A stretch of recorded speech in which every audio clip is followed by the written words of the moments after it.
Vous êtes bien sur Éclair TV, chaîne 23 de votre satellite. Et oui, vous êtes bien dans l'émission KNF. Et oui, on vous parle de tout ce qui se passe en Guadeloupe tous les jours, midi, 18h, 23h. Aujourd'hui, on va vous détendre. On va vous parler de bien-être, de massage, de nutrition, mais aussi de méditation. Et oui, d'Ayurveda. Mais est-ce que vous savez ce que c'est? Non. Ah ben pour en parler, je reçois une professionnelle. Mina est à mes côtés. Qu'a nous fait? Bonjour Stylie. Ça va? Oui, ça va. J'aime bien, tu es toute souriante. Merci d'être sur le plateau pour nous apporter ta joie et ta bonne humeur. Tu vas nous détendre. Tu vas nous aider à aller mieux dans cette période compliquée. Toi, comment est-ce que tu arrives justement à t'évader? Lorsque, tu sais, on a du confinement, du couvre-feu, on ne peut pas se faire la bise, on ne peut pas se toucher. Comment est-ce que tu as une technique pour t'évader? Effectivement, je vis à fond dans l'Ayurveda. Ouais. Et donc, on peut se relier à quelque chose de supérieur. Donc, ça peut être la nature, ça peut être la musique, ça peut être la spiritualité avec Dieu. Voilà. Et donc, c'est important d'avoir une bonne alimentation, une bonne hygiène de vie et d'être bien dans sa tête. Et c'est important d'être bien dans sa tête. Alors, l'Ayurveda, d'où ça vient? Comment? Voilà, dis-nous tout. On veut tout savoir. Est-ce que ça a une signification spéciale? D'où ça vient? Depuis quand c'est en Guadeloupe? Dis-nous tout. Alors, l'Ayurveda, c'est un art de vivre. Hein. Okay. Donc, c'est beaucoup plus qu'une médecine. Donc ça nous vient de l'Inde. Ouais. C'est une approche holistique donc, qui prend en compte l'individu dans sa globalité. D'accord. Et donc tout est important. Donc ce qu'on mange, comment on vit, voilà, comment on se sent psychologiquement et quelle plante on prend. Donc c'est très proche, encore une fois, de la nature. Vous voyez, encore une fois, ça se rapproche de la nature, de chez nous. Ça a une signification particulière? Ça vient d'Inde. Est-ce que ça veut dire quelque chose? Oui, alors Ayur, donc c'est la science donc qui s'appuie sur les Védas, des textes védiques qui viennent de l'Inde. Ouais. Voilà, donc c'est la science pour vivre longtemps et en bonne santé. Alors toi, tu pratiques? Est-ce que tu aussi enseignes? Est-ce que tu reçois des clients? Et si oui, comment pratiques-tu l'Ayurveda? Est-ce que c'est par rapport à des massages, des conseils, des diagnostics peut-être? Dis-nous tout. Alors, je suis praticienne en Ayurveda. Donc, en Inde, on appelle ces personnes des Védias. OK. Voilà, donc tu es une Védia. Voilà, je suis une Védia et donc j'ai été formée pendant 4 ans. D'accord. Et donc j'ai effectué mon stage en Inde dans l'état du Maharashtra. OK. Tout le monde peut se former, c'est-à-dire que même moi, si je ne suis pas, indien, je peux aller faire une formation pour après devenir Veda ou Vedo? Védia. Védia ou Védio, c'est Védia pour les femmes, ça reste hommes et femmes? C'est Védia. C'est Védia. Oui. Donc est-ce que moi aussi je peux devenir Védia? Oui, tout à fait. Ok, c'est bon à savoir. Il suffit de suivre le cursus pendant les 4 années avec la formation sur l'anatomie, sur le diagnostic, sur la nutrition ayurvédique. Et donc, il y a tout un volet pratique. Ça a changé ta vie? Tu connaissais déjà, tu pratiquais avant de devenir Védia, où tu as découvert et donc après tu as fait ta formation. Est-ce que ça apporte un changement, je dirais pas énorme, mais est-ce que ça a quand même changé ta vie? Oui, l'Ayurveda a changé complètement ma vie. Okay. Et donc je suis devenue végétarienne depuis l'âge de 15 ans. Okay. Et donc j'ai adopté une certaine philosophie, voilà, puisque j'ai été diplômée à 30 ans, donc voilà, donc j'ai vécu dans l'Ayurveda bien avant d'être diplômée. Elle a été diplômée à 30 ans, c'est-à-dire avant-hier. C'est fou. Tout le monde te donne à peu près 25 ans. Là, tu viens de nous dire que tu as eu ton diplôme à 30 ans. On ne sait plus à quoi se fier. Et donc, est-ce qu'il y a est-ce que ça parle aux Guadeloupéens ici? Ou je ne parle pas forcément de la communauté indienne, mais est-ce que toutes les communautés syriennes, noires, métisses, blancs pays, est-ce qu'ils viennent te voir et est-ce qu'ils adoptent cette pratique? Oui, je reçois vraiment toute la population guadeloupéenne, autant des enfants, des adultes, des personnes âgées, qui viennent avec souvent un problème de santé qu'ils n'ont pas réussi à régler avec la médecine traditionnelle, la médecine occidentale. Ouais. Voilà, et donc ce qui est bien, c'est qu'avec des conseils pratiques, donc il y a des changements en profondeur et ils peuvent même envisager une guérison. Quels sont justement les mots les plus fréquents qui reviennent lorsque justement tes clients donc, viennent te voir? Qu'est-ce qu'on retrouve le plus fréquemment chez nous, je dirais, en Guadeloupe? Et comment guérir? Est-ce que souvent c'est psychologique? Comment le guérir? Alors le plus souvent dans les motifs de consultation, donc on peut trouver les états dépressifs. D'accord. Voilà, on peut trouver aussi la maladie d'Alzheimer, le besoin de perdre du poids, les douleurs articulaires, donc c'est vraiment très vaste. Alors on peut gérer son poids grâce à toi? Oui. C'est possible? Oui, c'est possible. Attends, mais là, tu nous parles, là, attends, parce que l'été arrive bientôt, là, le Summer Body, il se travaille dès maintenant. Hein. Donc, c'est quoi, par rapport à quoi, toujours? Par rapport à l'alimentation? Par rapport au massage? Par rapport à quoi? Mais par rapport à tous ces aspects-là, hein, Okay. donc, Quel conseil, par exemple, peux-tu donner aux téléspectateurs? Un petit truc simple à réaliser chez soi pour, par exemple, perdre du poids. Voilà, pour plus d'infos, il faudra aller la voir, il faudra se déplacer ou l'appeler puisqu'on est en confinement. Mais quel conseil peux-tu donner aux téléspectateurs pour, par exemple, perdre du poids? Alors, donc, il y a quelque chose qui est radical, c'est de mâcher des aliments pour les réduire en bouillie. Ouais. Voilà, donc la majorité d'entre nous ne mâchons pas suffisamment les aliments. Surtout ceux qui travaillent dans les hôpitaux. Je ne sais pas si vous avez remarqué, mais les sages-femmes, les médecins, ils mangent en 5 minutes. Et puis après, ils sont partis. Il faut mâcher, prenez votre temps. Donc, mâcher les aliments. Voilà, de mâcher les aliments, de boire suffisamment d'eau. Hein. Ouais. Voilà, donc c'est le b.a.-ba. Hein. Et les articulations, ça aussi, on a souvent des inflammations, on a mal aux genoux, aux chevilles, aux épaules. Là aussi, il y a des petits conseils, là encore facile à réaliser chez soi? Oui, alors les douleurs peuvent venir d'une sécheresse des articulations. D'accord. Voilà, et donc il faut savoir que notre corps, c'est une masse graisseuse. Voilà, donc c'est vraiment important qu'on consomme des huiles végétales. Donc ça peut être huile de tournesol, d'olive, huile de coco. Qu'on en consomme en quantité suffisante pour pouvoir justement que ces articulations ne soient pas sèches. Yeah, très bon conseil, très bon conseil, huile de coco, ok d'accord, c'est bon à savoir. Oui. Alors justement, parce que tu as sorti un livre aussi, donc si vous voulez en savoir plus, encore une fois, elle est là pour vous, Mina est là pour vous.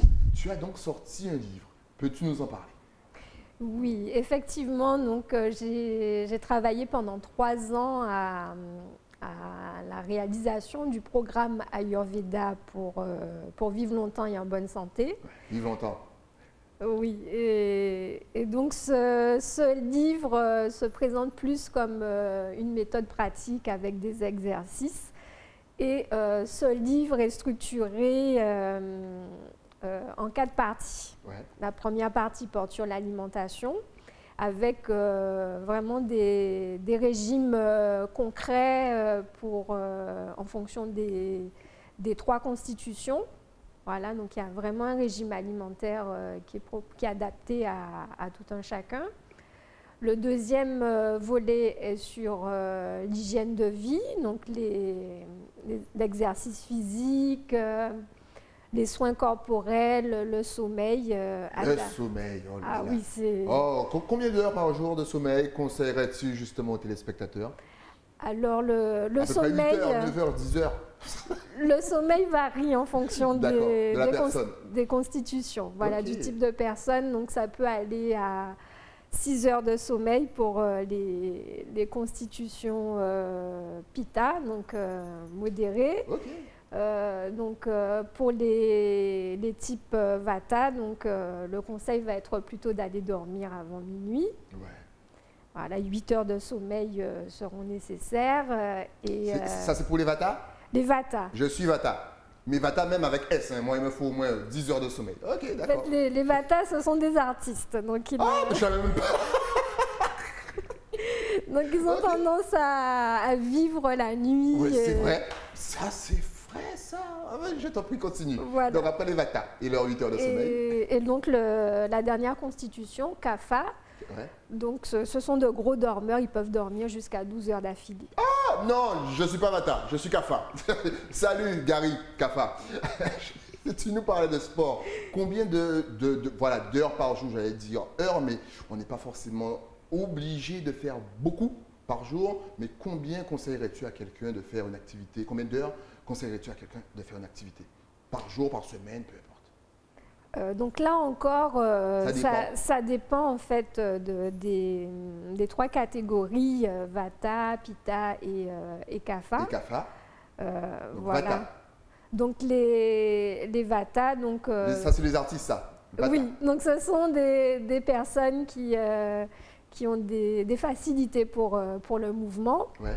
Voilà, donc mais comme ces personnes sont irrégulières, donc un jour elles peuvent faire 3 heures de marche et le lendemain ne rien faire. Donc en fait, c'est plus sur la régularité qu'il faut agir chez les D'accord, Vata. donc les Vata, il faut faire, voilà, plus tous les jours, même si vous faites 1 heure, mais voilà, mais comme vous êtes irrégulier, si vous faites 3 heures le lundi, vous Donc, pouvez vous reposer le mardi pour recommencer le mercredi. Les Pitta qui dorment 6 heures.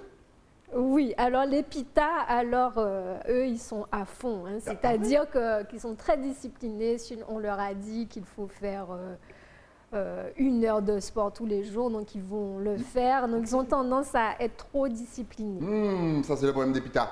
Dans les Pitta, 1 heure par jour, vous êtes trop disciplinés. Et enfin les Kapha, ceux qui Et dorment les beaucoup. Kapha, donc ils sont lents et donc ils sont difficiles à mettre en marche. Ouais, Voilà. ça c'est vrai, ça. Oh là là, pour avant de démarrer. Donc bon, les Kapha, 4 minutes par jour. Ça ira. On a vu une image avec la terre, l'eau, le feu. Est-ce que ces éléments comptent aussi dans la méthode ayurvédique? Oui, c'est la base en fait. Donc l'Ayurveda s'appuie sur les 5 éléments de la nature, D'accord. à savoir l'eau, le feu, l'air, la terre et l'éther. Ok. L'éther, qu'est-ce que l'éther? Parce que souvent on a tendance à penser aux produits chimiques. Qu'est-ce que l'éther? Donc on peut aussi traduire l'éther par l'espace. D'accord. Ah, et donc chaque catégorie a donc ses éléments qui lui sont propres, c'est-à-dire que par exemple, Vita, c'est l'éther et l'air. C'est ça? Ou pas du tout? Je me trompe. Oui, c'est bien ça. Ok. Voilà. Et Pitta, c'est le feu et l'eau.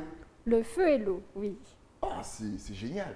Ah, franchement, on en apprend plein de choses. Est-ce qu'il y a d'autres choses qu'on peut découvrir grâce à ton livre? Donc, il y a la nutrition, voilà, une bonne hygiène de vie, tu nous as dit, avec une bonne nutrition, avec le sport, des activités physiques très importantes, le repos. Est-ce qu'il y a d'autres choses qu'on peut apprendre grâce à ton livre? Donc, grâce à ce livre programme Ayurveda, donc il est possible de mieux se connaître. Ouais. Voilà, donc à travers toutes ces caractéristiques et de vraiment trouver les solutions pour pouvoir être bien dans sa peau et dans sa tête. On a du mal aujourd'hui à être bien dans sa peau à cause de, bon, tu sais tout ce qu'il y a, c'est-à-dire les réseaux sociaux, l'image de soi qu'on calque un petit peu sur l'image des autres, le jugement. On est sur une île, c'est petit, donc chacun juge un tel et un tel. Tu sens un stress dans notre population? Oui, effectivement, je trouve qu'il y a une morosité et donc dans ce contexte de crise, En plus. Les individus ont besoin de profiter pour pouvoir être à l'écoute d'eux-mêmes. Donc, à mon avis, il faudrait mettre à contribution cette période pour savoir ce qui est le plus important pour soi dans la vie et même faire la liste des 10 rêves, des 10 choses qu'on aimerait faire avant de mourir. C'est comme ça que je présente ça pour montrer que c'est maintenant. Ou jamais. Voilà, maintenant ou jamais, parce que nos rêves, c'est ce qui nous définit et donc c'est important de les concrétiser. Et oui, donc écrivez vos rêves sur un morceau de papier, to-do list. Et oui, ce qu'il faut faire avant de mourir. En tout cas, le livre, il est disponible. Tu nous as dit qu'il y a des exercices dedans. Donc, on peut prendre son crayon, participer, écrire ses pensées, c'est ça? Où il y a des techniques où on doit dire, bon, j'ai fait cet exercice, j'ai pas réussi. Comment ça se passe? Donc, dans la partie sur l'alimentation, donc, par exemple, sur les différentes saveurs, donc il y a 6 saveurs, donc le doux, le sucré, l'amer, l'astringent, le salé, le piquant. Donc c'est vrai que c'est des notions basiques, mais c'est important de partir avec une base et de s'assurer que nous avons conscience de ce que nous mettons dans notre corps. Tu peux nous donner un menu type sain pour nous? Par exemple, petit déjeuner, qu'est-ce que je dois prendre? Déjeuner, qu'est-ce que je dois prendre? Ou boire, est-ce que j'ai le droit de prendre un goûter avec plein de pâtes à tartiner, bien sûr, dans le pain? Le soir, que dois-je manger? Dis-nous tout. Alors, dans les facteurs importants de l'alimentation, donc il y a l'ordre dans lequel on mange les aliments. D'accord. Voilà, donc globalement, quelle que soit la constitution, donc c'est important de manger le fruit en premier. D'accord. Voilà, parce que ce sont des aliments légers qui vont être digérés immédiatement. Ok. Et en dernier, donc la viande rouge, parce que elle va prendre, donc c'est assez lourd, la viande va prendre beaucoup de temps à digérer. Et ce qui se passe quand on mange le fruit après la viande, c'est que le fruit va être obligé d'attendre que la viande soit digérée. Il va être obligé de faire la queue. Voilà, et donc ça crée de la fermentation et donc des gaz nauséabonds. Ouais. Mais c'est fou, alors qu'on prend tous le fruit en dessert. Voilà. C'est fou ça, ce que tu nous racontes. Donc il faut qu'on prenne le dessert avant le plat de résistance. C'est un chamboulement total pour nous.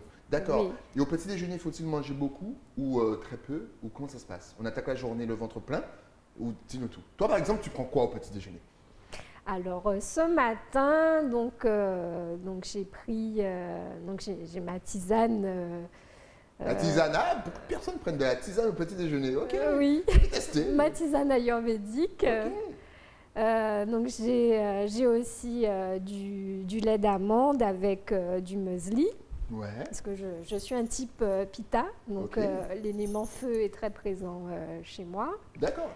Tout le rouge, on sent que c'est le feu. Fire! Je t'en prie. Voilà, et